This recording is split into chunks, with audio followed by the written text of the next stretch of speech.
Les lampions se sont éteints. Le Sénégal a glané sa deuxième étoile. Les autres sont déjà dans leur Coupe du Monde. Et nous, on est là encore à nous chamailler sur des... Il a mal gagné, il a bien gagné. Non, il faut qu'on dépasse ça. Donc, il faut qu'on s'arrête cette espèce de fausse polémique là où les Marocains ont voulu faire ceci. Non, non, c'est fini maintenant. Le match, il est fini. La CAF, ça va se réunir. Ils vont sanctionner les différentes parties. Et on va accepter. Mais maintenant, il faut qu'on se focalise sur le futur, sur les échéances. Dans 6 mois, il va arriver la Coupe du Monde. Et il est temps que l'Afrique quand même pense à dépasser même les demi-finales. Figurez-vous, Edouard, que depuis, il n'y a que 8 nations qui ont soulevé ce trophée-là. 8.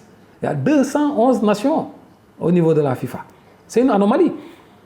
Il faut que nos frères africains commencent à réfléchir à ça aussi. Vous avez été très proche des grandes instances du football. Juste une question, aujourd'hui avec cette deuxième étoile du Sénégal, est-ce que ça ne devrait pas être le point de départ pour réinvestir dans le développement du football sénégalais? C'est ce que je disais, vous faites bien de me poser cette question, c'est ce que je disais au président sortant de la fédération, Augustin, au soir du premier sacre au Cameroun, celui du président. Vous avez eu une première étoile, c'est bien, mais il faut passer à une étape supérieure. Il faut réorganiser tout le football sénégalais. C'est pendant qu'on gagne qu'il faut changer. Ce que je dis toujours, c'est la fausse vitrine.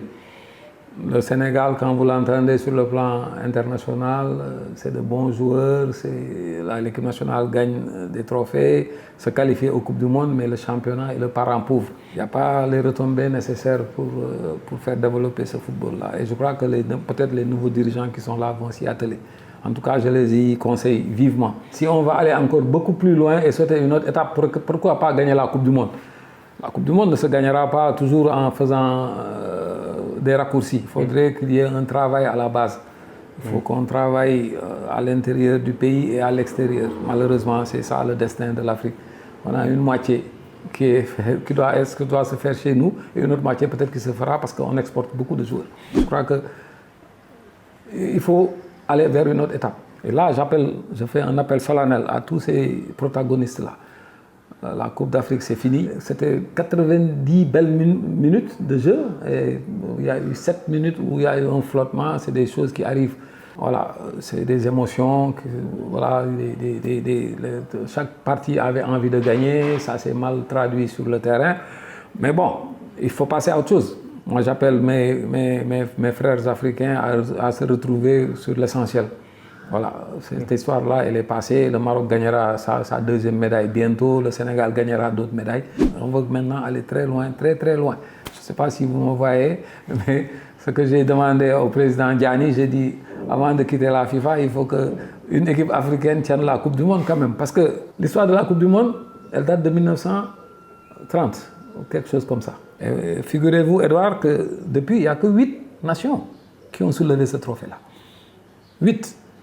Il y a eu l'Uruguay, le Brésil et l'Argentine, pour la partie Amérique latine. En Europe, il y a eu l'Angleterre, l'Allemagne, la France, l'Italie et l'Espagne. On parle beaucoup de football mondial.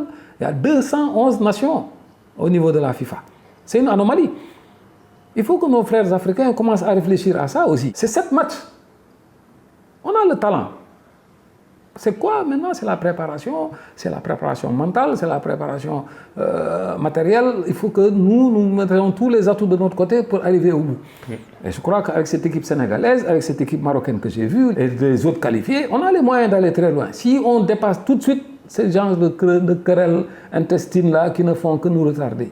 On n'est pas responsable fédéral pour se mettre dans les micros à raconter qu'on nous a fait ceci, ici. Non, non, non. Les responsables fédéraux doivent se retrouver à un autre niveau.